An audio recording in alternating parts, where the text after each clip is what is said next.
Bonjour, mi amigo, amigas.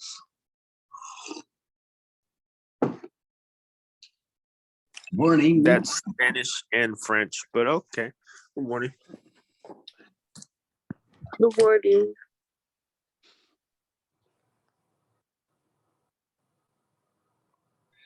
So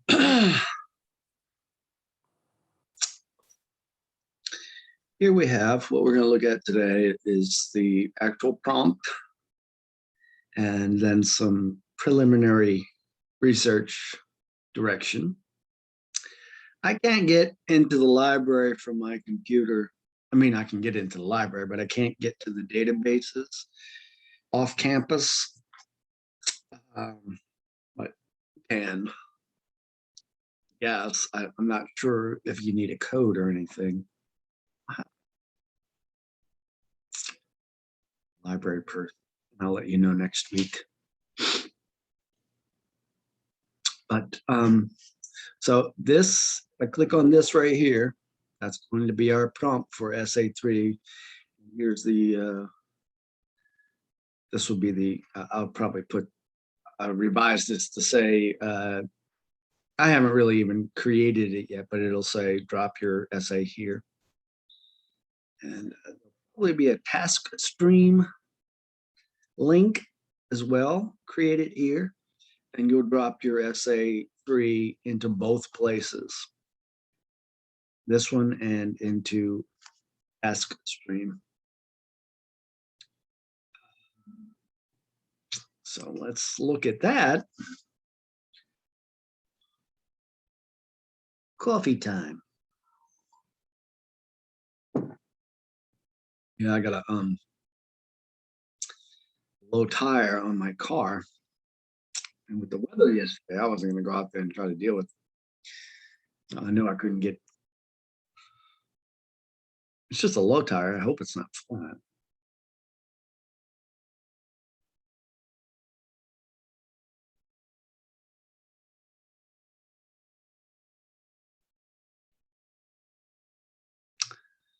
So you all can see this, I assume. Let me know if you can't.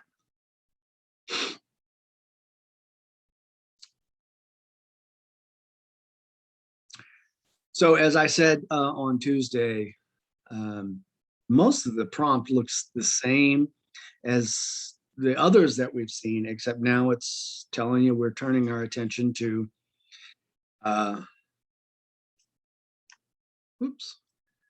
write a thesis-driven argument that presents a global problem situation. So in essence, you can continue. Theoretically, it would make sense that whatever cultural analysis you did might open the way for you to examine some global initiatives. But problem, it doesn't have to be like, it doesn't necessarily have to be like a social disorder or hunger or anything like that, although it might be. If you were going to write about, say, a comparison between some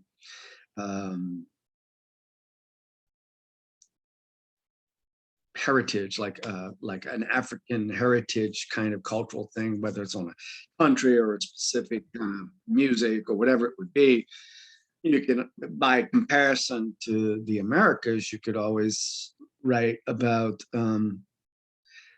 what's it called? Diaspora, right? Diaspora, however you want to say it. The removal of people from their homelands and how they, are affected long term. So, people that were pulled away from through the Afro-Atlantic slave trade, they not only lost their freedom, but they lost a connection to their heritage, to their home, to their culture, their cultural background. And so that's what you try to reconnect with. You don't have to do that. You can pick a totally different direction to go. Those are some options for you. If you need me to, like make a list of topic possibilities, I could do that, but I don't want to squelch you or like confine you to anything. Uh, this is their language. You have been invited to present a paper. Um, I guess technically you are invited. I mean, if it's good enough, we could always submit it, the global initiative, maybe get it published or something. So give it a good shot. All that I've changed is well, the wording here, not the wording, the word. 7 and 9, that's probably wrong. It should be more like 5 and 8. I would say. And all the rest of this is basically the same stuff that we've already talked about. Right here, it's telling you you need 5 sources that are cited. In other words, you can't just list them on your reference page and never actually use them. You must actually use them. And you use them through quotations, paraphrasing, and summarizing. About that. So, I mean, that's how you get a lot of your mileage. You know, I'm mixing my metaphors, but you know, your word count. I mean, your development. Oh, you don't have to reinvent the wheel. You just like weaving together ideas, right? That's blurry, but you're pulling from various sources, and you know, your view is supported by the views of others who are experts or well known or whatever it would be. 3 of these have to be what they're calling academic or scholarly. We call them peer reviewed in other ways. The other 2 can come from anywhere as long as they're reliable and credible. But what does reliable and credible mean? Reliable and credible means that they don't come from crackpots or extremist views, and that they have some reasonable access, that they're accessible to people. It's not just a like cult or something like that. So academic scholarly is not like the New York Times or the Houston Chronicle, but those would be considered credible and reliable. They have to be held up to scrutiny. They can't lie without somebody, calling them out or whatever. So what Dave Chappelle says in his comedy routine is not an academic scholarly source and probably would not even satisfy as credible and reliable, although it could be used, it just couldn't be one of the 5. Because then it would take, I'm not saying Dave Chappelle is going to fit into your paper, but maybe it would, because he steps across some lines, and maybe that's what you would be talking about. But he's a comedian, so what he says is it's totally subjective from his perspective. He's not an expert on anything. It's just his personal view, and those are not considered credible and reliable as sources of support. Doesn't mean you can't use it. You just can't support an academic argument. Basically, if you go in through our library, so I hope you can see our homepage when it opens. Now you can actually physically go to the library.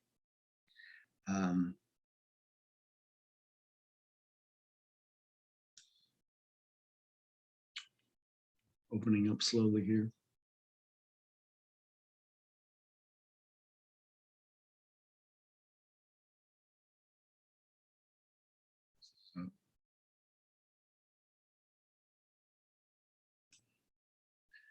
Is it homecoming this week?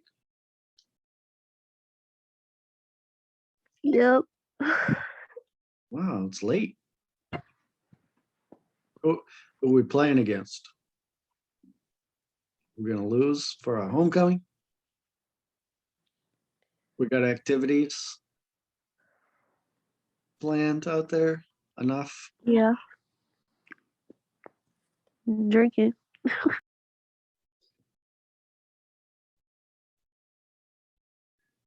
Kind of cold. If it's an outdoor experience.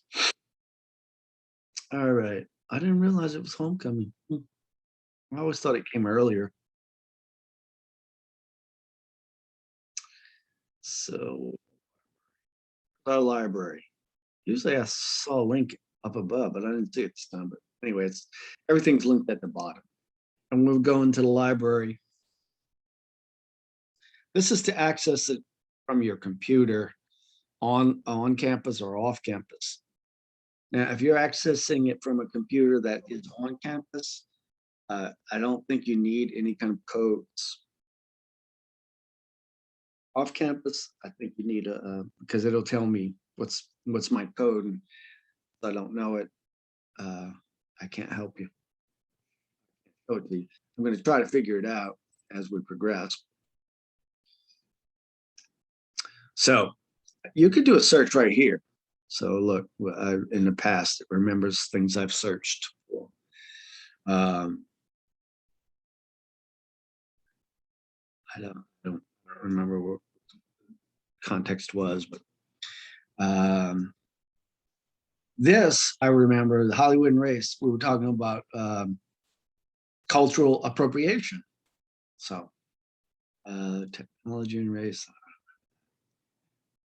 but that's a potential global issue, right? How technology affects racial interactions or whatever. It could relate to education as well, like, because one of the things that keeps people in positions of, social positions lower than others is a lack of good education, right? We kind of acknowledge that education is a way up the social ranks or whatever. But if you have, whether it's racially, ided or whatever, or otherwise socioeconomically, if you're keeping people from having the same access to, whatever resources, educational resources, and that's a bigger thing than just technology. And it's a bigger thing than education. It's a bigger thing than race. It's all tied together. Anyway, I'm just showing you a search that I did in the past as an example. So you could search it here and you're going to get, a bigger selection, or you can go into a specific database.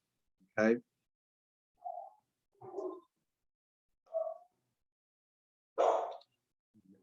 I got to look up right here, but I won't keep that. All right. So the databases, like I said, you can go into the physical library and do all this, but we're going to kind of, at least preliminarily, ways to find things. Now, as we progress, and by the way, I've changed my mind. I think I'm going to actually have you put into writing, probably by the end of next week, your topic proposal, just like 1 or 2 sentences to tell me what you plan to write about. You can't wait till the last minute. And that way I'll just know that you're at least on path, on the pathway to writing whatever. So they're alphabetized, and there are zillions of them. 309. Well, it's not quite a zillion, but it's close enough. I saw this TikTok. It was this woman with blonde hair, and she says she was making stupid Bond jokes, and she said something about a Brazilian. She says, "How many is a Brazilian?"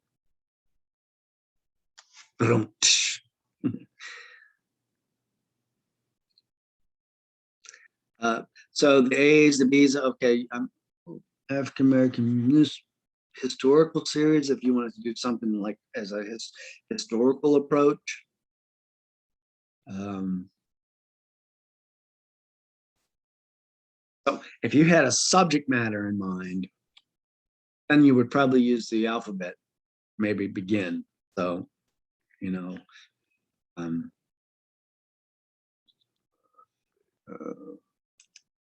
on to D real quick. Not much in the D's. But I'm going to show you the G's. Gale. Gale is a good database resource. Global issues. Sounds familiar. Opposing viewpoints. Once you find or once you decide on what you want to write about, you might go into the opposing viewpoints to see what the other side says. So you put a search in, you find like the two different sides for it.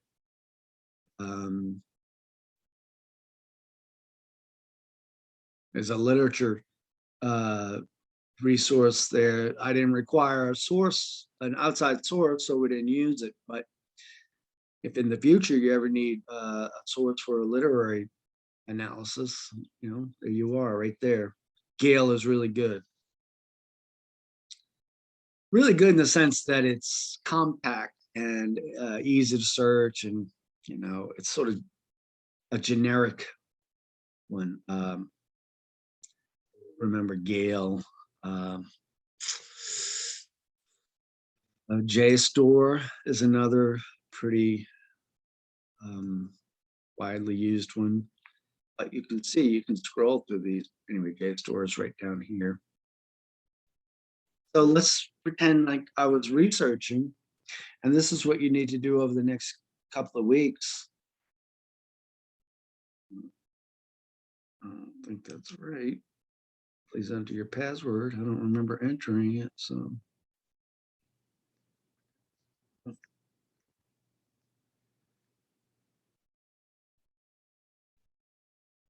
So I must have something wrong. I don't know what it could be. But anyway, that's why I can't get in. Figure out what my password is. Oh, I don't really, right? But you see, if I do, you say, well, let's reset it, Mr. Schmidt. But when I do that, it's going to give me a new problem. That I don't know how to resolve.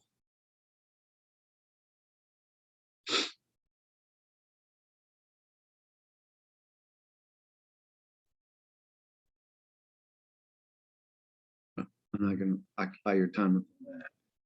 So what would happen is I would get a search box, and I was in JSTOR. I mean, it's kind of self-explanatory, but you put in whatever you want, whatever your either your broad topic, or if you have it focused, you could focus it however you want.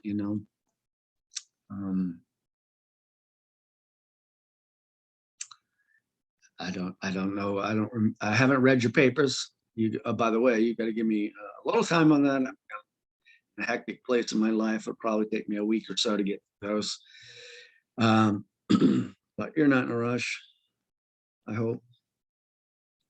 But over the next couple of weeks, you need to be doing your research and telling me what problems you're having, if you're having problems, finding any source material, either through these databases here,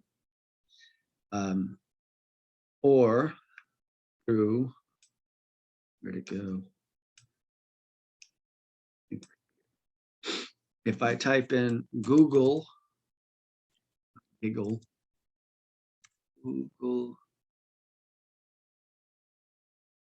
Scholar, I can do wrong mouse, do a search.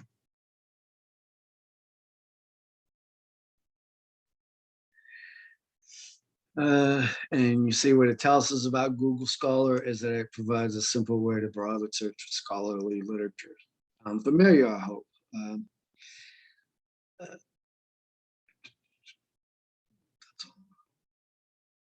see.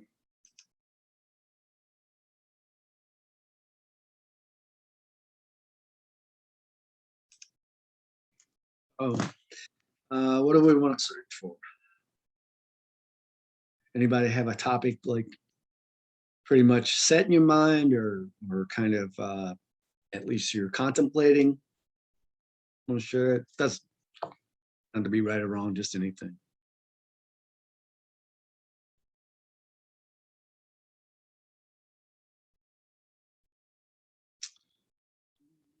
World hunger. World hunger. Okay, sounds good.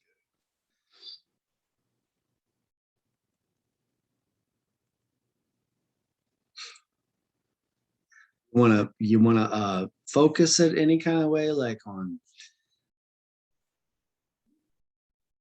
any of those things? Causes, statistics. No, not really the causes, but like I was gonna do about the money they be raising and where it go and how it could or how it can or cannot help. Mhm. Well, let's just do a generic one. World hunger.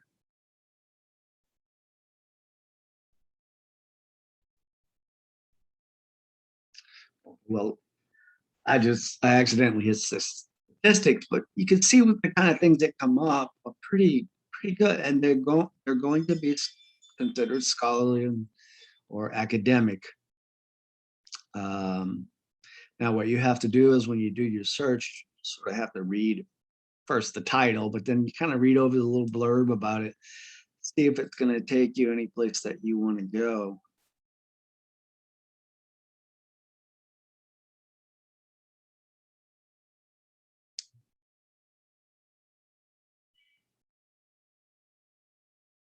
This might be well, that's a book, so I don't know if you'd be able to use it, but an article, something like that might be helpful to you.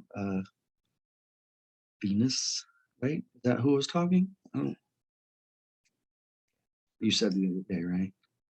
Yes, it's me. Let's say we were doing world hunger.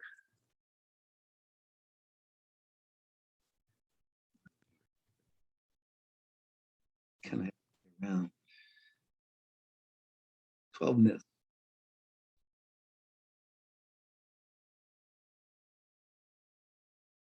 That this might be a good. It's also a book. I wonder if you, can you limit it to articles? Anybody know? Books.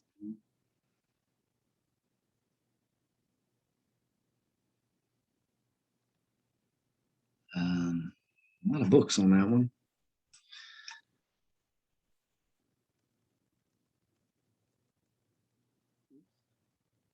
Where dies the 90?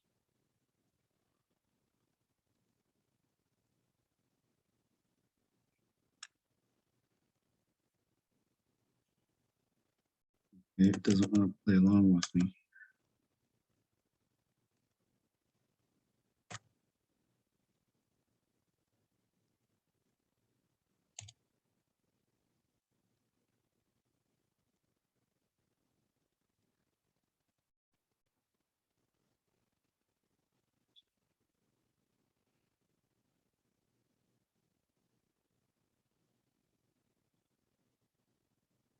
That might be a good one.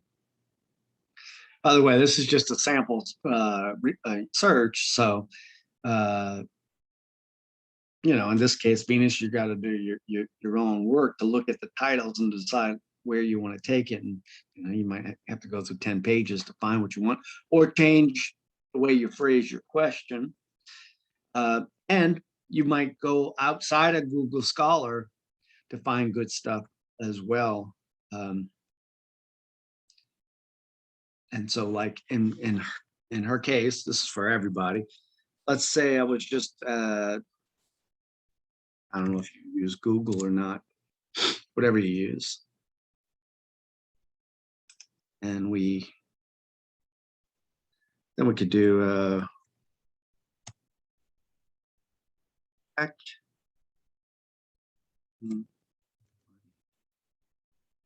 world.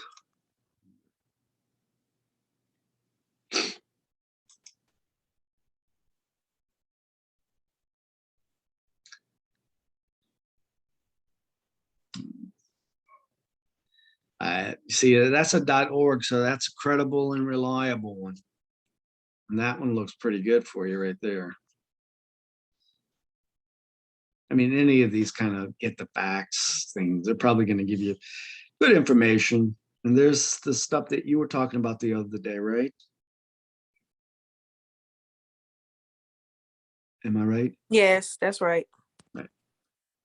So if you could find this, then then you will be able to kind of refine your search. When you go to the databases, you might type in, Elon Musk, $6 billion or whatever, and that's going to help you find more specific things than the other stuff that we were seeing a second ago. Or if not, and that's when you write to me and say, look, I'm having trouble finding such and such, and then I'll weigh in. Is a good one right there. I don't know. The Guardian, I think is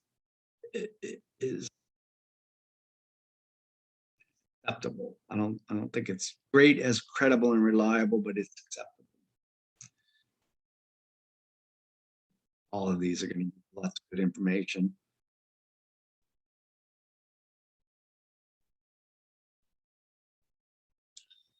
So I guess my bigger point is to use all your resources to to coordinate your search through the databases, through Google Scholar, or just through a regular search.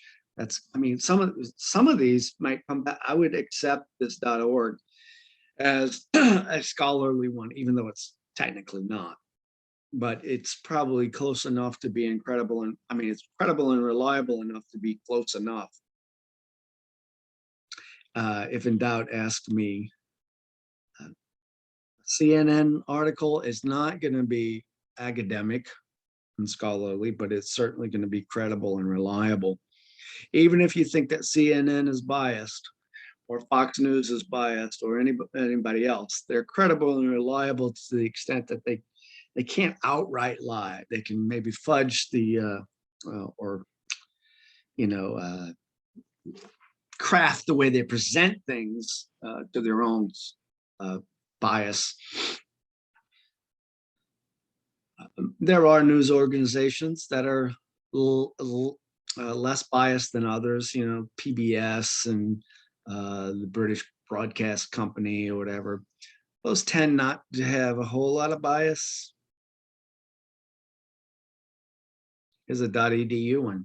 If it's a .edu one, even though it's a blog, it's I mean, you got to be careful. I mean, blogs are open to anybody. So, but if it's somebody who's weighing in on this blog and they have a credible, or a series of letters behind their name or whatever, then they're probably good as an academic source. So there we are. We're off and running toward our end paper. What other questions do you have for this first, sort of our first day to transition toward it?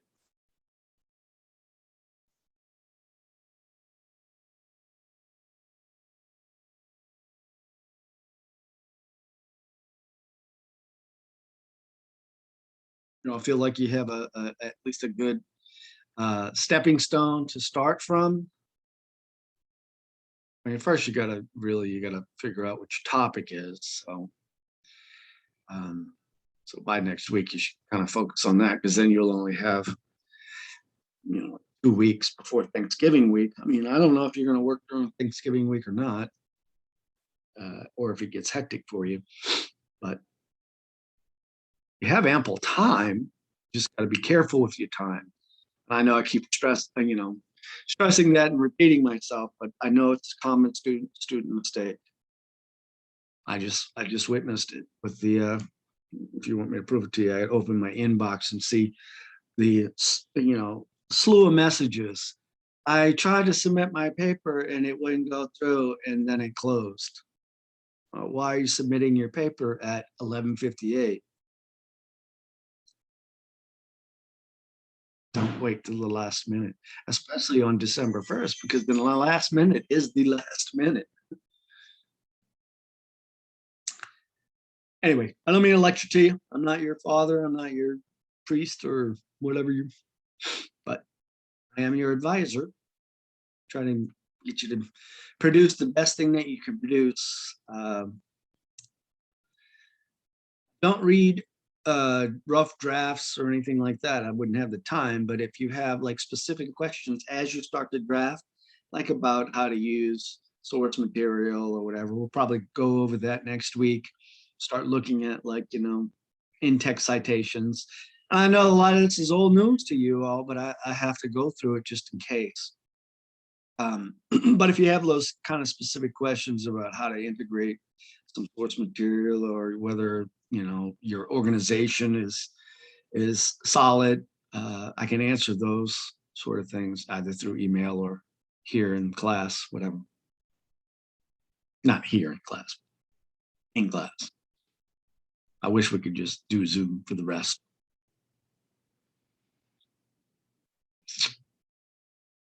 Maybe we'll do once a week. How about that? Covering my bases. Any questions? I'm gonna stop the share for a second.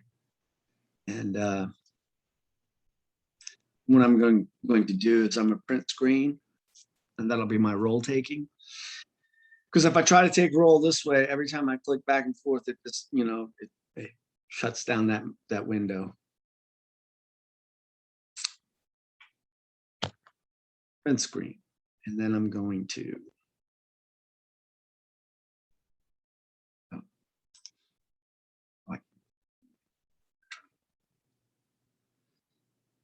find my Microsoft Word.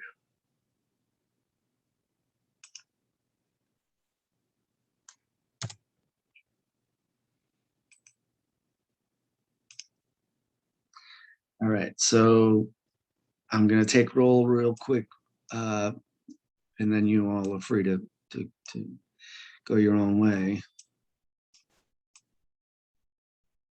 Ira? Sade?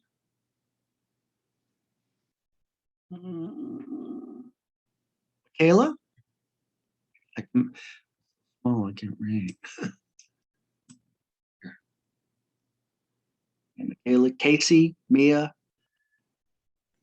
Rodgret, RT, Demetria, Erica, Venus, Tristan, Terrell. You got everybody? No, sir, you didn't get me. Who is that? Michaela.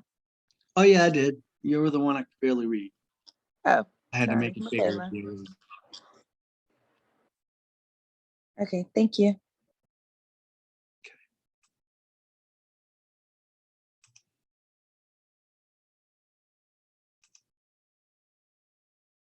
Okay. All right, I got everybody. So keep forging ahead next week. Thank you. Be prepared to announce your topic for me, both on writing and probably in class. I'll just clarify it. Have a good day. You too. Have a good day. Thank you. Have a good day. All right.